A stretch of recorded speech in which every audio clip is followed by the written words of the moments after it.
বন্ধুরা, এই ভিডিওতে আমি অন্নপূর্ণার যাবতীয় বিষয় নিয়ে বিস্তারিতভাবে আলোচনা করব। অবশ্যই আপনারা ভিডিওটি মন দিয়ে দেখবেন এবং তথ্যটি অবশ্যই সকলের মধ্যে শেয়ার করে দেবেন। যাদের ধৈর্য নেই তারা স্কিপ করে যেতে পারেন। যাই হোক, গুরুত্বপূর্ণ কথা হচ্ছে আজকে টাকা ছেড়েছে, আপনারা সবাই জানেন। অনেকের টাকা ঢুকেছে, যাদের ঢুকেছে তারা কমেন্টে জানাবেন, এবং অনেকেরই টাকা ঢোকেনি, তারা অনেকেই কমেন্টের মাধ্যমে বলছেন আমার অ্যাপ্রুভ রয়েছে, লিস্টে নাম আছে, তবুও কেন টাকা ঢোকেনি, আমরা তাহলে কি টাকা পাবো না, নানান রকম কমেন্ট কিন্তু করছেন। তবে আপনাদের জেনে রাখা উচিত যে টাকা কিন্তু শুধুমাত্র যে আজকে দেবে তা নয়, আর আজকে অল্প সংখ্যক টাকাই কিন্তু দিয়েছে, অল্প সংখ্যক মানুষের অ্যাকাউন্টে। কালকেও টাকা ঢুকবে, পরশুদিনকেও টাকা ঢুকবে, তার পরের দিনও টাকা ঢুকবে। অর্থাৎ আজকে থেকে টাকা ঢোকা শুরু হলো, 20 তারিখ পর্যন্ত কিন্তু টাকা ঢুকবে। অর্থাৎ আপনার আজকে টাকা ঢোকেনি তার মানে এই নয় যে আপনার আর টাকা ঢুকবে না। কালকেও টাকা ঢুকতে পারে, আপনার কালকে না ঢুকলে পরশুদিন ঢুকতে পারে বা তার পরের দিন ঢুকতে পারে। অর্থাৎ 20 তারিখ পর্যন্ত আপনাদের একটু ধৈর্য ধরতে হবে। আজকেই যে সবাই টাকা পাবে সেটা কিন্তু নয়। আর বিশেষ করে আজকে ব্যাঙ্ক অফ বরোদা এবং পাঞ্জাব ন্যাশনাল ব্যাঙ্ক, এই ব্যাঙ্কগুলো এবং স্টেট ব্যাঙ্কের কিছু, মানে এই সমস্ত ব্যাঙ্কে কিন্তু বেশিরভাগ আজকে টাকাটা ঢুকেছে। আর অন্যান্য যে ব্যাঙ্কগুলো, সেই ব্যাঙ্কগুলোতে কিন্তু সেরকমভাবে টাকাটা ছাড়া হয়নি, তাই বেশিরভাগ মানুষ কিন্তু এখনও এই সুবিধাটা পাননি। তবে আগামীকাল, পরশু, তারপরের দিনও কিন্তু আপনারা টাকা পাবেন। একটু ধৈর্য ধরে অপেক্ষা করুন, টাকা কিন্তু ঢুকবে, যদি কিনা আপনার লিস্টে নাম থাকে এবং অ্যাপ্রুভ দেখায়।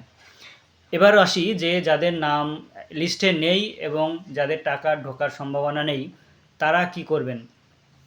তাদের এই 20 তারিখ পর্যন্ত আপনারা একটু দেখুন যে টাকা ঢুকছে কিনা বা কোনো ব্যাপার, আপনারা লিস্টে দেখুন নাম আছে কিনা। আর একটা কথা, যদি টাকা তারপরেও না ঢোকে, আজকে কিন্তু অন্নপূর্ণা নিয়ে প্রেস কনফারেন্স হয়েছে, সাংবাদিক সম্মেলন হয়েছে, সেখানে কিন্তু অন্নপূর্ণার যাবতীয় বিষয় নিয়ে আলোচনা করা হয়েছে।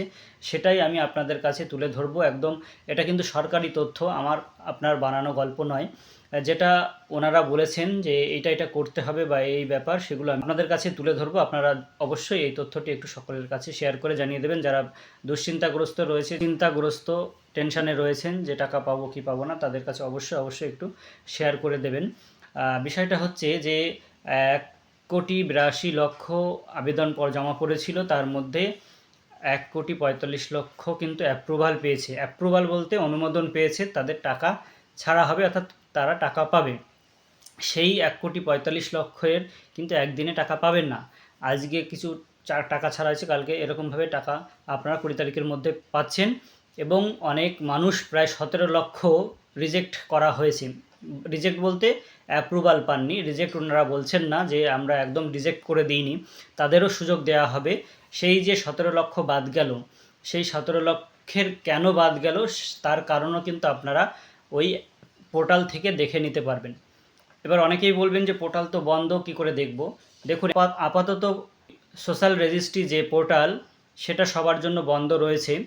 সেই পোর্টালটা কিন্তু 19 তারিখ থেকে খুলে দেবেন ওনারা বলেছেন, এবং সেই পোর্টালে গিয়ে আপনারা আপনাদের স্ট্যাটাস দেখতে পাবেন, অর্থাৎ কেন আপনারটা অ্যাপ্রুভাল পায়নি, অর্থাৎ অনুমোদন কেন পায়নি, তার কারণটা আপনি দেখতে পাবেন। সেই কারণগুলোর মধ্যে সেটা হচ্ছে Aadhaar problem, name mismatch, DBT link, ভেরিফিকেশানে নট ফাউন্ড, অর্থাৎ ভেরিফিকেশান আপনাদের বাড়ি গেছিলো, আপনাকে পায়নি, বা ফোন করেছিল, আপনাকে পায়নি। এরকম নানান রকমের কারণ কিন্তু ওখানে লেখা থাকবে। যার যে কারণ আপনারা দেখবেন পোর্টাল থেকে, আপনারা অবশ্যই দেখে নেবেন। দেখে নেওয়ার পরে আপনাদের কিন্তু আবেদন করার সুযোগ দেওয়া হবে, অর্থাৎ 20 তারিখ থেকে কিন্তু আপনারা আবেদন করতে পারবেন। কিভাবে আবেদন করবেন, ওই পোর্টালে গিয়েই কিন্তু আপনারা আবেদন করতে পারবেন। আপনার যে কারণ যেটা দেখানো হয়েছে ওখানে, সেই কারণটা যদি উপযুক্ত না হয় আপনার বাতিল হওয়ার ক্ষেত্রে, তাহলে আপনি তার জন্য আবার পুনরায় আপিল করবেন, মানে আবেদন করবেন যে আমি যোগ্য, আমার যে কারণের জন্য বাদ দেওয়া হয়েছে সেটা যথোপযুক্ত নয়, আমাকে আবার বিবেচনা করা হোক, আমাকে অন্নপূর্ণার যে আর্থিক সুবিধা সেটা দেয়া হোক। এই যাই হোক, যেভাবে পোর্টালটাতে থাকবে, অর্থাৎ এটা আপনাদের অনলাইনেই করতে হবে, ধরে নেওয়া যায় যে সেইখানে আপনারা আপনাদের যে ক্রাইটেরিয়া বা যেভাবে ফর্ম পূরণের অপশানগুলো আসবে আপনারা সেভাবে করবেন। কিভাবে করবে সেটা আমি পরে ভিডিও করে আবার জানিয়ে দেবো। তবে আপনাদের কিন্তু এটা খেয়াল রাখতে হবে যে টাকা ঢুকছে কিনা, না ঢুকলে তার কারণটা আপনারা অবশ্যই পোর্টাল থেকে চেক করে নেবেন। তারপরে আপনারা অবশ্যই যদি যোগ্য বলে মনে করেন নিজেকে, তাহলে অবশ্যই আবেদন করবেন। এটা হচ্ছে যাদের বাদ গেল 17 লক্ষ, যারা অন্নপূর্ণার সুবিধা পাবেন না তাদের কথা। এবার হচ্ছে অনেকে নতুন আবেদন করতে চান, এখনও আবেদন করে উঠতে পারেননি, কারণ বলা হয়েছিল সেপ্টেম্বর মাস পর্যন্ত আবেদন করা যাবে।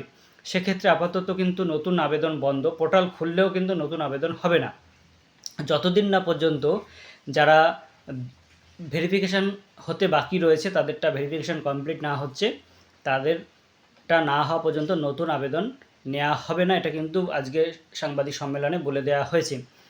এবার আসি যে কাদেরটা এখনও ভেরিফিকেশান হয়নি। যারা 10 তারিখের পর, অর্থাৎ জুলাই মাসের 10 তারিখের পর যারা আবেদন করেছিলেন তাদেরটা কিন্তু এখনও ভেরিফিকেশান হয়নি। অর্থাৎ 10 তারিখ থেকে 31 তারিখের মধ্যে যে 20 দিনে যে আবেদনটা জমা পড়েছে সেই আবেদনটা ভেরিফিকেশান কিন্তু এখনও কমপ্লিট হয়নি। সেই আবেদনের ভেরিফিকেশান চলবে, অর্থাৎ পুরো সেপ্টেম্বর মাসটা কিন্তু এই ভেরিফিকেশান চলবে। এই ভেরিফিকেশান কমপ্লিট হয়ে যাওয়ার পরে নতুন লিস্ট হবে, সেই ভিত্তিতে কিন্তু আবার কিছু মানুষ অ্যাড হবে। 1,45,00,000 মহিলা যারা অ্যাপ্রুভাল পেলেন তারা কিন্তু পরের মাসেও টাকা পাবেন, যদি কিনা তাদের এগেনস্টে কোনো কমপ্লেন না যায়। কমপ্লেন জানানোর কিন্তু পোর্টাল খোলা হচ্ছে, অর্থাৎ যদি এদের মধ্যে কেউ অযোগ্য থেকে থাকে তার এগেনস্টে কিন্তু কমপ্লেন জানানো যাবে। যাই হোক, তার মধ্যে থেকে হয়তো কিছু লোক বাদ যেতে পারে, তবে ম্যাক্সিমাম ধরে নেওয়া যায় 1,40,00,000 উপরে মানুষ পরের মাসেও টাকা পাবে। তার সঙ্গে আরও নতুন কিছু অ্যাড হবে, কারণ নতুন যে ভেরিফিকেশান চলছে, অনেক এখনও ভেরিফিকেশান বাকি রয়েছে। সেই ভেরিফিকেশানগুলো কমপ্লিট হয়ে গেলে আরও নতুন মানুষ অ্যাড হবে, এবং যারা এই 17 লক্ষ অযোগ্য, অর্থাৎ যাদের অ্যাপ্রুভাল পায়নি 17 লক্ষ, তাদের মধ্যে থেকেও অনেকের নাম উঠবে, কারণ অনেক যোগ্য মানুষ হয়তো বাদ গেছে বিভিন্ন জায়গা থেকে যে খবর পাচ্ছি। সেক্ষেত্রে তাদের যদি ভেরিফিকেশান কমপ্লিট হয়ে যায় তার মধ্যে, এবং তাদের নামটা কিন্তু পরের মাসে উঠতে পারে, অর্থাৎ পরের মাসে কিন্তু সংখ্যাটা আরও বাড়তে চলেছে। নতুন আবেদন কিন্তু আপাতত বন্ধ রয়েছে, কারণ যে পোর্টালটা খোলা হচ্ছে শুধুমাত্র যারা বাদ গেল, অ্যাপ্রুভাল পেল না, তারা তাদের আবেদনটা করবে, অর্থাৎ আমরা যোগ্য সেই আবেদনটা আবার করবে যে আমাদেরটা আবার বিচার করা হোক বা পুনরায় বিবেচনা করা হোক। এবং যদি এর মধ্যে যারা পাচ্ছে তাদের মধ্যে অযোগ্য থাকে তাদের বিরুদ্ধে কমপ্লেন জানানো যাবে ওই পোর্টালে, কিন্তু নতুন আবেদন আপাতত হবে না। এটাই হচ্ছে বিষয়। এবং যেটা বলা হয়েছে যে সবথেকে বেশি কী কারণের জন্য, সাংবাদিকরা জিজ্ঞেস করেছিলেন যে সবথেকে বেশি কী কারণের জন্য অন্নপূর্ণার যোজনার সুবিধা থেকে বঞ্চিত হয়েছেন এই 17 লক্ষ মানুষ। তাদের মধ্যে প্রায় 10 লক্ষের কাছাকাছি মানুষ হচ্ছে তাদের আধারের সমস্যা।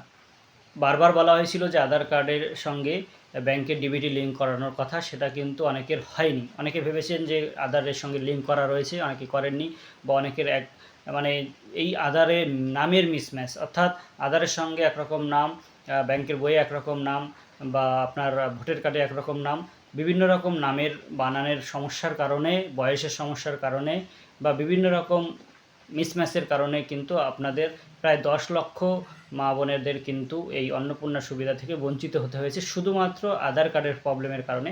এবং বাকি 7 লক্ষের বিভিন্ন কারণ রয়েছে, ভেরিফিকেশনের সময় প্রবলেম, 10,000 টাকার বেশি ইনকাম, এবং সরকারি চাকরি করে পরিবারের কেউ, বা ট্যাক্স দেয়, বা এইভাবে বিভিন্ন, বা ভেরিফিকেশানে গেছিলো উপস্থিত ছিলেন না বা পায়নি তাকে খুঁজে, যাই হোক বিভিন্ন রকম তথ্য ভুল দেয়া, বিভিন্ন রকম কারণের জন্য কিন্তু তারা বাদ গেছে। সেই কারণটা আপনারা প্রত্যেকের কারণটা দেখে নিতে পারবেন, দেখানো হবে আর কি। আপনারা দেখার পরে আপনাদের সিদ্ধান্ত নেবেন, এবং কিভাবে আবেদন করবেন সেটা পোর্টালে চালু হলেই আপনারা বুঝতে পারবেন। সেই অনুযায়ী আপনারা কিন্তু আবেদন করতে পারেন যদি নিজেকে যোগ্য বলে মনে করেন।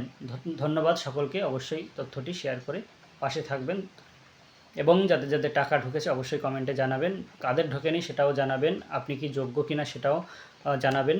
তাহলে একটা সার্ভের মাধ্যমে সরকারের কাছে তুলে ধরা যাবে যে এত যোগ্য মানুষ থাকা সত্ত্বেও তারা কিন্তু পায়নি, তাহলে সরকার কিন্তু এটা বিবেচনা অবশ্যই করবেন। ধন্যবাদ সকলকে।